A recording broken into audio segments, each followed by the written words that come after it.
When I arrived at Tamaki College, I felt that we should pinch some t-shirts from Millwall Football Club where the supporters used to have and give them to the students, and they had on the front, Tamaki College, no one likes us. And on the back it would have, and we don't care.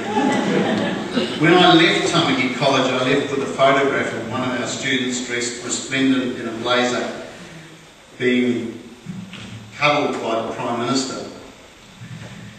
When I started there, only 23% of students from the local community actually came in the door. The roll was under 240.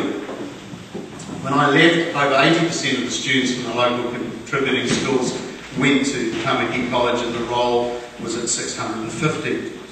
We call this the magic 23%. When I arrived there, on any given day, 23% of the students on average were absent from school. We got that down to single figures, which was in fact, I think the average is 12.6% non-attendance for all reasons at school, and we were in single figures, the same as a decile 10 school. When I arrived there, the average, the mean score for school certificate English was 23%. 2 years later, it was 43%. The average score had gone up by 20% in just 2 years. We managed to retain students at the school. One of the problems with students just fell out of education. We actually managed to retain students at the school at a rate of about 90%. And we also managed to increase quite dramatically the number of students going on to tertiary.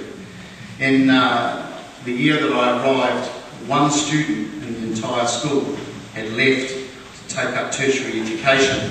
When I left, 70% of the year 13 class were going on to tertiary, 45% of those to university. When I arrived at Tamaki College, the outgoing principal told me that he'd given a management unit a special $3,000 to a particular staff member to keep him. I said, why? He said, because he's the first to the fight and you can't lose him. There were serious and very real concerns over student and staff safety. When I left, such incidents or any incidents of violence between students was very, very rare, and almost never were staff put in a situation where they had any concern whatsoever for their safety. In terms of property, we've spent $7 million over 5 years in terms of property upgrades at the school. 25% of that came through property management, 25% we got through roll growth, and 50% of that came from outside sources. When I left, the school was in a financial position where they had $600,000 in the bank. In terms of ICT, we went from one suite of computers to becoming what was called an ICT lead school, with state-of-the-art fibre network throughout the school, and we had a provision of one computer for every 3 students. When I arrived there, a few students actively participated in sport. We managed to extend that participation right across the school to both juniors and seniors, and in some sports to the very highest level. I was very proud of the fact that Tamaki College was the smallest co-educational school, one of the few, and certainly by far the smallest co-educational school to actually hold its head up in the A-grade rugby and play regularly against Auckland Grammar and King's Colleges of this world. Tamaki College became a school which the Sunday Star called in 2005, or said with a headline, "Welcome to the School of No Excuses." It became a school which Hero described as a school of excellence. It became a school in which, most importantly to us, the community was really, really proud of. What you probably want to know is how. There's a famous management anecdote about NASA in the 60s, when the Americans were really concerned that the Soviets were going to win the space race. They sent a team of Harvard management specialists to NASA to look at the organisation. And they walked in, and the first person they met was a cleaner who was just swabbing the floor. It's the start of the day, and he was just coming on duty, and he was just sort of finishing up swabbing the floor. So these three eminent management theorists went up to this man and they said the obvious question: can you tell us what your job is? And he said, my job is to help put a man on the moon. And the rest is history. See, the bottom line is, if you don't have that vision and you don't have everybody in the organisation with the same vision, then you simply are going nowhere. I always say, if you haven't got a clear idea of your destination, then any road will do. When I applied for the job, when I was interviewed by the board, I don't know, either stupid enough or smart enough to sit down with the board at that hearing and say to them, if you appoint me, these are my bottom lines.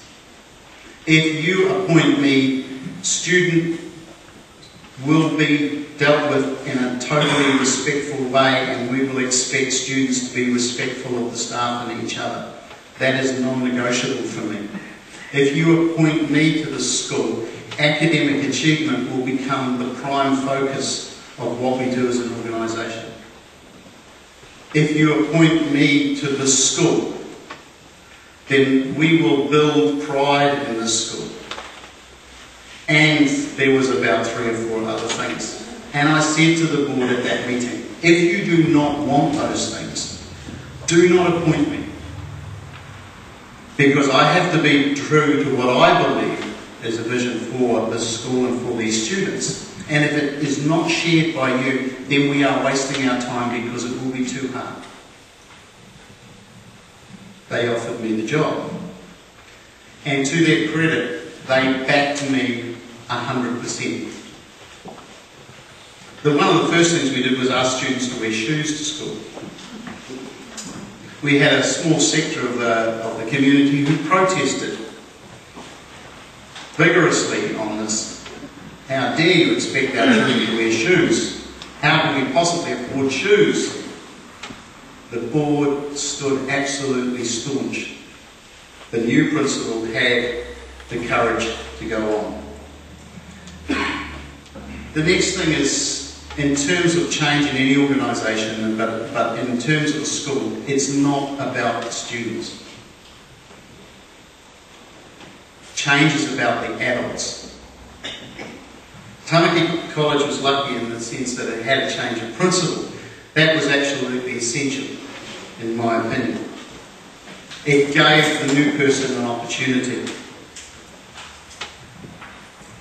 When I arrived there, I realised that I either had to change the staff or I had to really change their attitudes.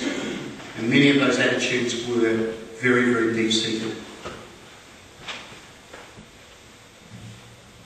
First DP was gone in 3 months. Second deputy principal left just about 18 months later. All of the HODs turned over within the first 3 years. Many of them within the first 12 months. Some jumped, some were pushed, but many left on what I call mutual terms. They left because the school wasn't going to be the place that they felt comfortable in anymore. It didn't fit with their philosophy, and they were mature enough and intelligent enough to understand.